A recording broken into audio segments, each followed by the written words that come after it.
in GIS, what are the complex data? See, in GIS, normally we deal with the spatial data, but all that can be easily more categorized in numerical data, binary data, complex data.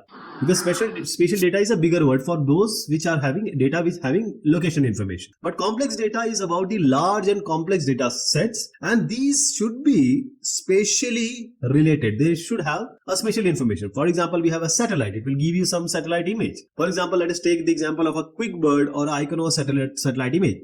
Now they give us the 11 by 11 kilometer of area, one shot, one image, one patch is 11 kilometer by 11 kilometer. Now the lowest area which can be seen, for example, a car can be seen. So when you see a car, you can imagine how big that data will be. If it's 11 kilometer by 11 kilometer, 1 meter resolution, you will have at least 2 GB of data. At least 2 GB of data. Now this 2 GB data is just 11 kilometer by 11 kilometer. If you have an area, say 200 by 200 kilometer, you can imagine the size of the data. So this is a high spatial resolution data, and it has multiple attributes. That means the data about the data, metadata. What are the attributes? What does attribute means? See, there is a person. Now you have just written the name and the age of that person. This is the enough information to know about a person. But if we extend these attributes or the fields or the metadata of that person, age, gender, location, say the blood group and everything, whatever is possible. So when the attributes will become humongous,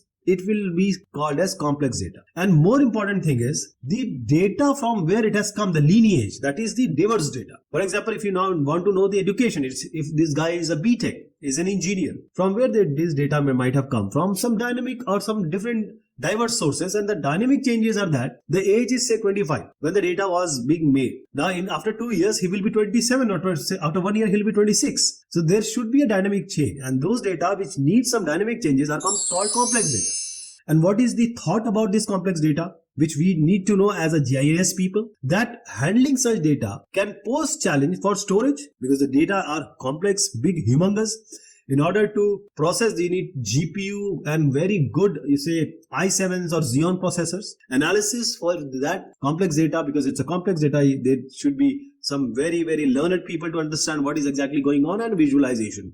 Because all is about visualization. What you cannot see, it's difficult to perceive. So you just imagine, I was talking about 200 kilometer by 200 kilometer area. The amount of data that needs to process, analyze, visualize is humongous. That is why this is called as a complex data.